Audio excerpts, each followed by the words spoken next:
शेर की कहानी। एक नगर में एक ब्राह्मण रहता था। उसके 4 पुत्र थे। तीनों बड़े ब्राह्मण पुत्रों द्वारा शास्त्रों का ज्ञान प्राप्त किया गया था, परंतु बुद्धि की उनमें कमी थी। चौथे ब्राह्मण पुत्र को शास्त्र ज्ञान नहीं था, परंतु वह बुद्धिमान था। एक दिन चारों भाई भविष्य की चर्चा करने लगे।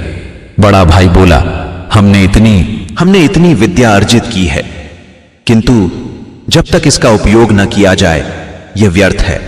सुना है हमारे राज्य के राजा विद्वानों का बद्धा सम्मान करते हैं, क्यों न हम राज दरबार जाकर उन्हें अपने ज्ञान से प्रभावित करें।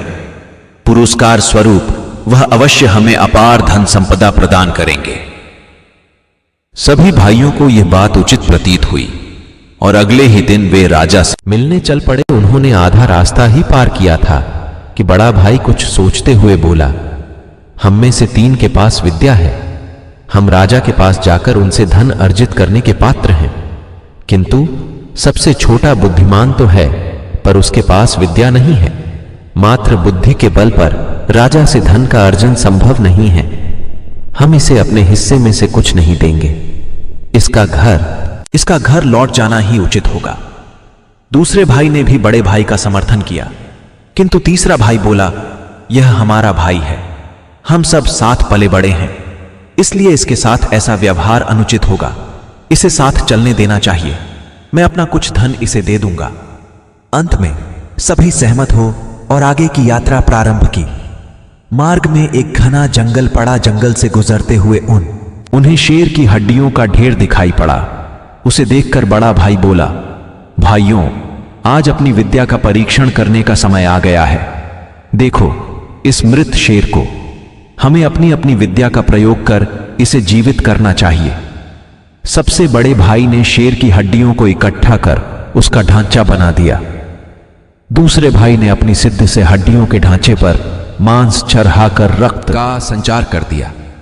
तीसरा भाई अपनी विद्या से शेर में प्राणों का संचार करने आगे बढ़ा, तो चौथे भाई ने उसे रोक दिया और बोला, भैया कृपा कर ऐसा अनर्थ मत कीजिए। यदि यह शेर जीवित हुआ तो हम सबके प्राण हर लेगा। यह सुनकर तीसरा भाई क्रोधित हो गया। वह बोला, मूर्ख, तुम्हारे साथ चलने का समर्थन कर कदाचित मैंने त्रुटि कर दी है। तुम चाहते हो कि मैं अपनी विद्या नष्ट कर दूं, किंतु ऐसा कतई नहीं होगा। मैंने इस शेर को अवश्य जीवित करूंगा। चौथा भाई बोला, क्षमा करें भैया, मेरा अर्थ यह कतई नहीं था। आपको जो उचित लगे करें, बस मुझे किसी वृक्ष पर चढ़ जाने दें। यह कहकर वह एक ऊंचे वृक्ष पर चढ़ गया। तीसरे भाई ने अपने विद्या से शेर को जीवित कर दिया, परंतु जैसे ही शेर जीवित हुआ, उसने तीनों भाइयों पर आक्रमण कर उन्हें मार डाला। चौथा भाई, जिसने बुद्धि का प्रयोग किया था, वह वृक्ष पर बैठा यह सब देख रहा था। वह वृक्ष से तब तक नहीं उतरा जब तक शेर चला नहीं गया। सिंह के जाने के बाद वह वृक्ष से उतरा और गांव लौट गया। शिक्षा बुद्धि सदैव विद्या से श्रेष्ठ होती है। शास्त्रों में निपुण होने पर भी लोक व्यवहार न जानने वाला व्यक्ति हमेशा उपहास का पात्र बनता है या समस्या को आमंत्रित करता है। मित्रों, हमारा वीडियो आपको पसंद आया हो तो हमारे चैनल को लाइक, शेयर और सब्सक्राइब जरूर करें।